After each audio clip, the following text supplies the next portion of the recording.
Tweaks can we expect? My colleague Kartik Malhotra has the details. Exit polls have given a thumping majority to the BJP-led NDA government to form the government for the third consecutive time. While numbers may change for the better or worse on June 4th, the trend line across all pollsters is fairly well established. Even the stock markets have given a thumbs up to the exit poll data as well as the 8.2% GDP growth rate for the year gone by. Even as counting day may theoretically throw up a surprise, Prime Minister Narendra Modi is reportedly already setting in motion an action plan for the first 100 days of the new government. And within these 100 days, you'll also see the union budget to be presented in the month of July. So what could the 100-day action plan really look like? Let's try and derive it and make sense of it.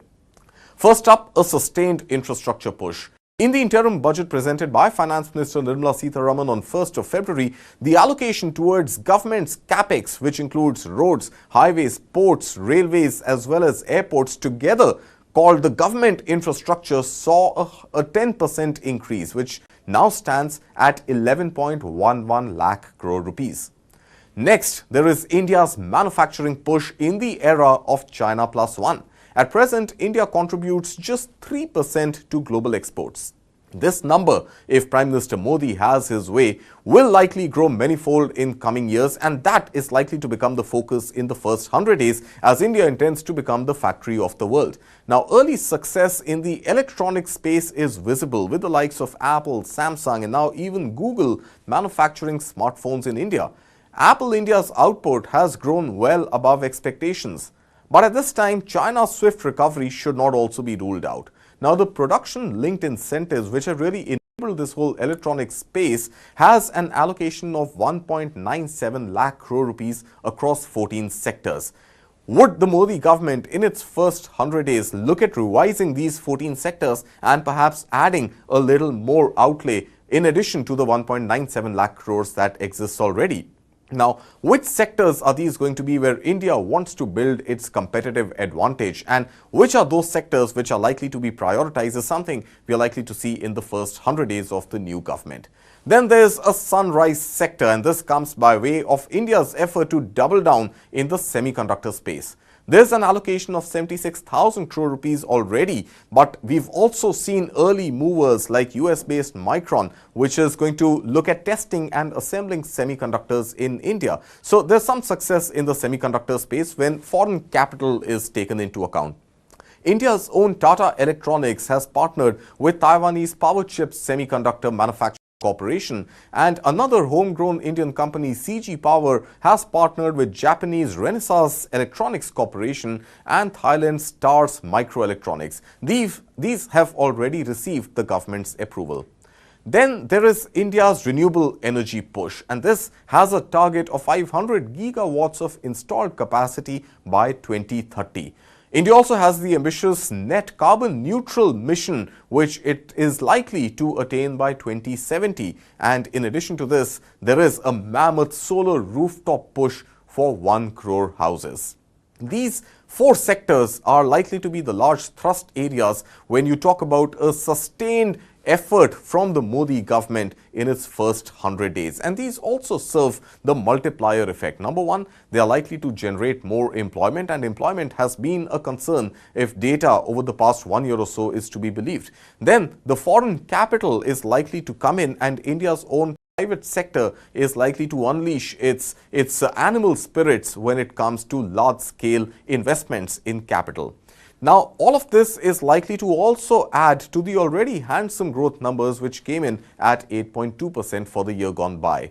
But what the government's first 100 days should but may not be able to solve for are the more complex issues, and these are around land and labor reforms. Both of these have been stuck and we haven't really seen much action. Would the first 100 days be able to address that, or is that going to take longer? It's something we'll have to see. Then there is also talks of GST simplification. Reports have suggested that even as the government prepares for the next budget announcement in July, a simpler GST may well be on the cards, and perhaps the 12% GST slab could be knocked off altogether. Will this mean that the higher 18% taxes will now be applicable on more items and hence a larger cash out for the consumption-driving middle class of India? Well, probably yes. Will this be offset by direct tax incentives? Well, that unfortunately looks highly unlikely, because to fund these lofty schemes while keeping the fiscal deficit in control, the government will need tax revenue. And guess who is going to pay that tax revenue? That's going to be people like you and me. All right, staying on with India's economic agenda for the first 100 days, manufacturing sector is likely to be on that agenda well beyond those 100 days as well. A Reuters report delves into what India's manufacturing reforms that rival China could look like. Now, call it reforms or hard-nosed capitalism, Reuters say that India is working on a strategy to make it easier for businesses to hire as well as fire workers. As a part of its election pledge to transform India into a global manufacturing hub, Prime Minister Modi, if he comes back to power, plans to offer subsidies for domestic manufacturing. Now, right now, India is the world's fastest growing major economy at 8.2%, but it still has a very long way to go to catch up to China's manufacturing prowess. Now, India accounts for less than 3% of global manufacturing compared to China's 24%. So China plus one will need more investments and bigger, bolder reforms. The government is targeting upping India's share of global manufacturing to 5% by 2030 and 10% by 2047, the year of the Viksit Bharat, or of India becoming a developed economy. But there are obstacles to this manufacturing dream. It turns out there are three big ones. One is, of course, restrictive labor laws, difficulty in acquiring land, and a very complicated tariff system. One of Modi's key projects, the Dholera Special Investment Region, or DSIR, in Gujarat. Now, this was his brainchild when he was the chief minister of the state. DSIR is slated to rival China's special economic zones like the one in the Pearl River Delta, which is crucial to China's rise as a manufacturing powerhouse. Industrial land and logistics supply chains are plug and play for investors in SEZs. For India, Prime Minister Modi wants to create similar zones to attract more manufacturing and easier operations for various players. Then the labor laws, the next big crucial hurdle. Now, currently companies with more than 100 employees need state government approval to hire or fire workers. This makes it tough for businesses to adjust their workforce based on demand. Although there's been some legislation to raise this threshold to 300 employees, implementation has been stalled by state governments. Can Modi push these changes through if he wins big in 2024? Well, that's the question for the government. Then there is the high tariffs on imports, which are also driving up manufacturing cost. For example, while India has cut import duties on smartphone components to 10%, Vietnam's rates are even lower, ranging between 0% and 5%. Now, this makes, of course, Vietnam more attractive for manufacturers. Moreover, customs processes in India are slower and more cumbersome compared to China, adding to both the cost and complexity of doing business. Modi's proposed measures aim to tackle these issues by easing labor laws, simplifying land acquisition, and lowering import tariffs. He hopes to create a more favorable environment for manufacturing in India. Now, this in turn could generate employment and drive economic growth. But what about the opposition? Critics argue that changing labor laws might strip protection from many workers, and there are concerns about the socio-economic impact of large-scale industrial projects. The main opposition party in India, the Indian National Congress, believes that labor law decisions should be left to states and calls for a review of the labor codes. Will this clash with the view affect these plans, if at all? We'll have to wait and watch. But Modi's vision to position India as a key global manufacturing hub is clear. He wants to create jobs and ensure sustaining and sustainable high economic growth. And this obstacle, this could face obstacles by the way of implementation if Modi does not get a successful guarantee of a government come tomorrow. How successful will he be able to navigate through those will define India's next wave of growth. And with that, it's time for a break here. We'll be back with more on the other side. Keep watching News9 Live.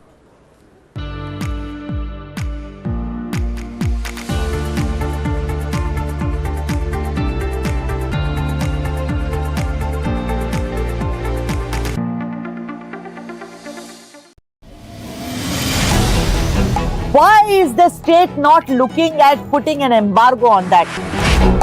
As a Telangana person, not accept. How do ordinary folks deal with this?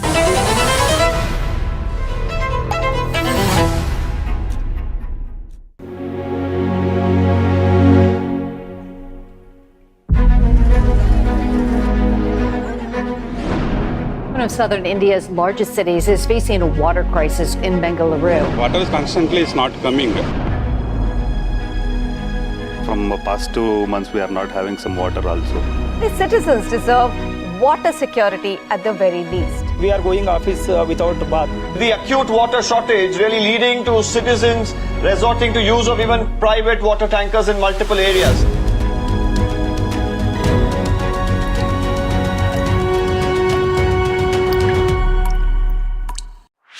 This and more. Streaming on News 9 Plus. News is now content. Subscribe and get free vouchers.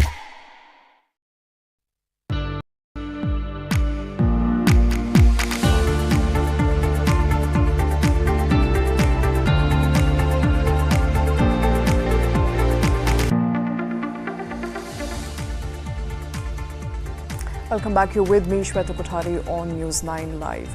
As exit polls unanimously predict a Modi-led NDA government to come back to office yet again, stock markets rallied over 3% on Monday. But one man was arguably happier than all others, the billionaire industrialist Gautam Adani. Stocks of the multi-billion-dollar Adani conglomerate rallied as much as 16% on Monday as markets opened after exit polls. The combined market cap of all 10 listed Adani stocks rose by nearly 1.4 lakh crore rupees, taking the total market value of the conglomerate's listed entities above 20 lakh crore rupee mark in the early sessions on Monday. Now, remember, back on 24th of January 2020, a day before, Hindenburg Research accused Adani Group of brazen stock price manipulation and accounting fraud in an explosive report. The group's market cap was around 19.2 lakh crore rupees. At approximately 20 lakh crore rupees, the Adani Group has now more than recovered its market cap erosion. Barring Adani Energy Solutions, Adani Wilmar and NDTV, all Adani Group companies have surpassed their previous market cap records.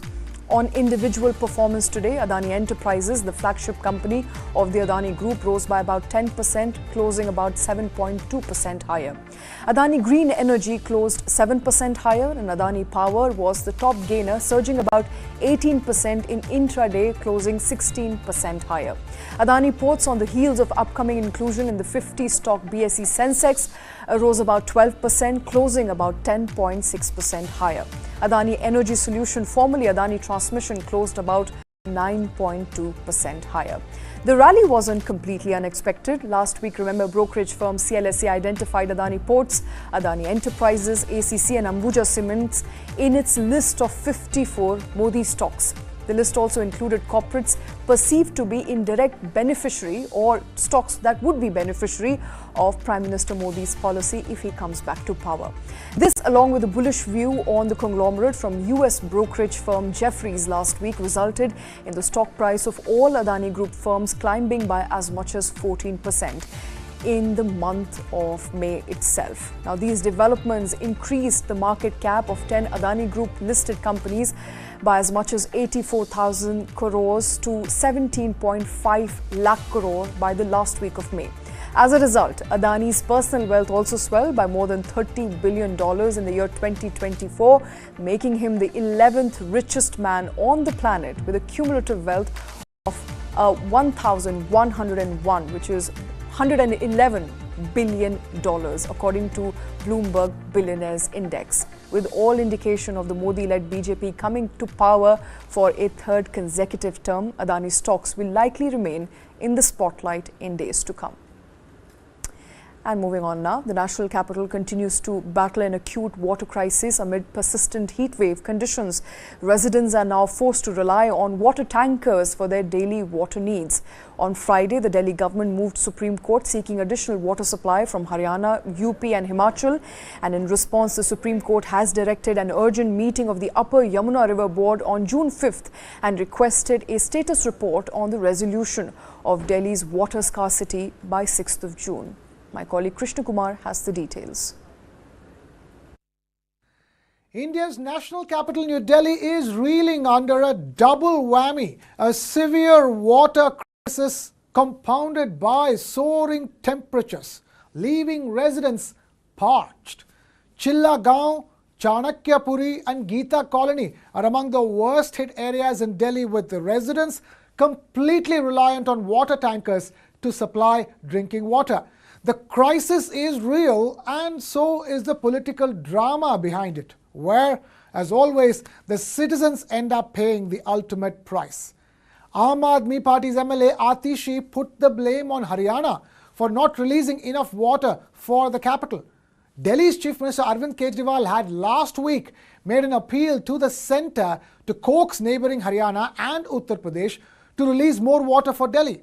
And when that did not work, the Aam Aadmi Party government approached the Supreme Court of India seeking an order directing the Haryana government to release surplus water supplied by Himachal Pradesh to the national capital.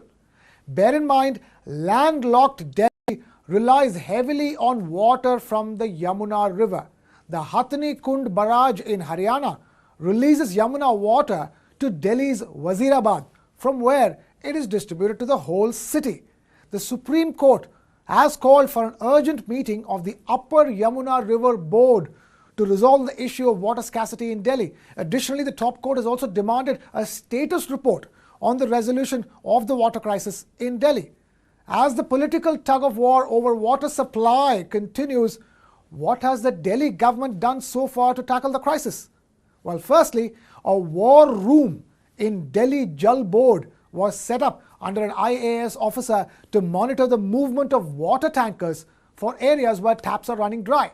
For residents, there's a central helpline number 1916 to make requests for water tankers. In addition, government officials will be stationed in each of Delhi's 11 water zones to activate quick response teams for areas facing acute shortages. The Delhi government has already imposed strict rules on the use of potable water by putting a ban on its usage at construction sites and car washing centers. Despite these measures, taps are still running dry, and the people of Delhi are losing their cool. They say if they call for a government water tanker, it takes as many as 20 days to arrive. And even when a government tanker does arrive, it's nearly not enough to cater to a neighborhood of 4,000 to 5,000 people. And a private water tanker costs as much as 2,000 rupees. As the water wars intensify in the capital, already scorched by summer heat, the big question remains: will the people of Delhi finally see some relief, or is this just another desperate attempt? And as temperatures soar high, water wars in Delhi continue unabated. But with that, it's time for a short break. We'll be back with more on the other side. Keep watching News 9 Live.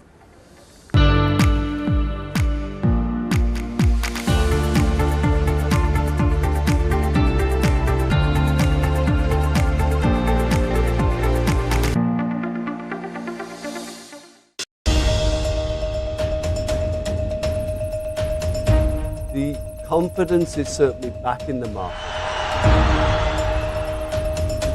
Do tighten your seat belt so that you can withstand volatility. I have one humble request to all the viewers of News 9 is that please don't go, there will be a lot of choppiness, there will be a lot of volatility. Look at long term, don't look at short term. Buy quality, don't buy quantity, and wish you all the very best. हमारा time आ गया है और रहेगा.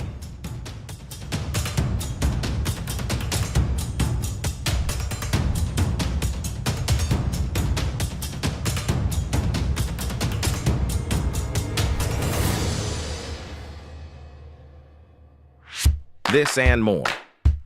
Streaming on News 9 Plus. News is now content. Subscribe and get free vouchers.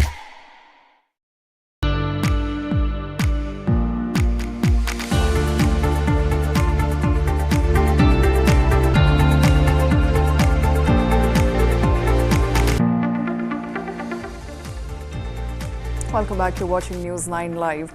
Even as RBI's rate-setting monetary policy committee is scheduled to meet between 5th and 7th of June and announce its decision on interest rates, inflation is hitting the common man again. And if you're feeling the pinch on your wallet, you're not alone. Recently, Amul increased the prices of its milk by 2 rupees per litre, and it seems to have started a spiralling effect. A day later, Mother Dairy also followed suit, raising the prices by the same amount. This means that starting today, June 3rd, you'll be paying more for your daily dose of milk and milk products. So your morning coffee and your kids' cereals and meals are going to get a little bit more expensive today. Now, this decision comes as a response to rising production costs, which have been steadily increasing now for a year. In a recent statement, Mother Dairy said, and I quote, "Despite paying higher prices towards milk procurement in the last few months, the consumer prices have been kept intact. Moreover, the heat stress across the country has been unprecedented and it will likely impact milk production further." So what are the new prices for Mother Dairy milk? Well, let's break that down for you. The new milk prices for those of us in Delhi NCR area, token milk will be sold at 54 rupees a litre. Mother Dairy full cream milk will be available now for 68 rupees per litre. Toned and double toned milk will be priced at 56 rupees and 50 rupees per litre respectively, and buffalo and cow milk prices have also been increased to 72 rupees and 58 rupees per litre respectively. The last time Mother Dairy increased their milk prices was back in February of 2023, and it's important to note that Mother Dairy spends a chunk of their sales revenue, about 75 to 80%, on milk procurement. This helps ensure that dairy farming remains sustainable and we continue to get quality milk. Meanwhile, on 2nd of June, the Gujarat Cooperative Milk Marketing Federation, which markets dairy products including Amul brand, announced a nationwide price hike of 2 rupees a litre effective June 3rd. This means that every Amul milk packet across the country will now cost 2 rupees more per litre. The last time Amul increased its prices was again back in February of 2023. Now, with the recent hike, this is how the new prices are going to look like. A 500 milliliter packet of Amul buffalo milk will now cost 36 rupees. Amul Gold milk will cost 33 rupees and Amul Shakti milk will now cost 30 rupees. The increase in milk prices from both Mother Dairy and Amul is another hit to the common man's budget, adding to the growing list of everyday expenses that are on the rise. The big question remains, in a time when every penny counts, how much more can the common man bear with these frequent price hikes? And moving on, imagine travelling from Connaught Place to New Delhi and to Gurugram from Connaught Place in just under 7 minutes. Well, it's a 33-kilometre stretch that can take around 90 minutes or more during peak office hours. But the good news is that a new mode of transportation called flying taxis can shrink this travel time to just under 7 minutes. But what are these flying taxis? Is it a car, is it a drone, or is it a mix of both? Well, flying taxis are often electric or hybrid electric vehicles that operate on demand through app-based platforms. They are designed to transport passengers within cities using vertical takeoff and landing technology. Hence, they are also known as electric vertical takeoff and landing aircraft, or eVTOL. Companies like Uber, Volocopter and Joby Aviation are leading the charge globally. Now, Uber's Elevate program, for example, which was launched in 2016, plays an important role in bringing aerospace companies, regulators and urban planners together. Now, India too is actively pursuing the integration of flying taxis into urban landscape. The Directorate General of Civil Aviation, DGCA, has set up multiple technical committees to introduce flying taxis in India in the next 2 years, that is by 2026. Now, these committees will be looking at different aspects of air taxi, such as air navigation, operational routes, safety and standards for vertiports and more. Now, as the government gears up to establish a regulatory framework, private players are also moving at full speed. The prototype of India's first indigenous electric flying taxi is developed by the Chennai-based E-Plan company and is incubated at the prestigious Indian Institute of Technology in Madras.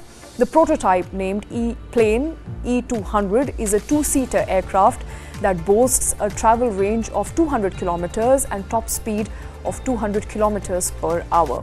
Another Chennai-based flying car company, Vinatha Aeromobility, which aspires to build Asia's first hybrid flying car, has also showcased an autonomous flying two-seater taxi.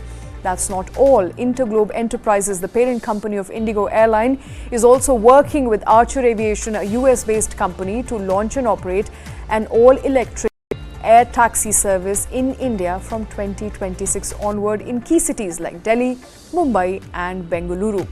Indian charter flight operator JetSetGo is also collaborating with 3 global aviation technology firms to bring advanced air mobility solution to the country and also introduce air taxis in India. If all of this falls into place, India could get its flying taxis by 2026.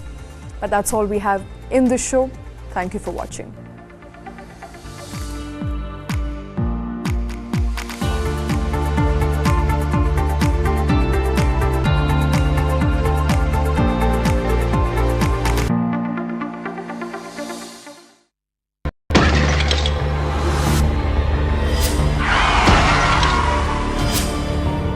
When we talk about India, unfortunately the country has the highest burden of road crash fatalities.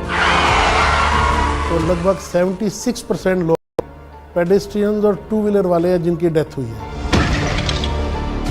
While the highways are getting better in India, the local roads, the city roads, the town roads, these need to be improved.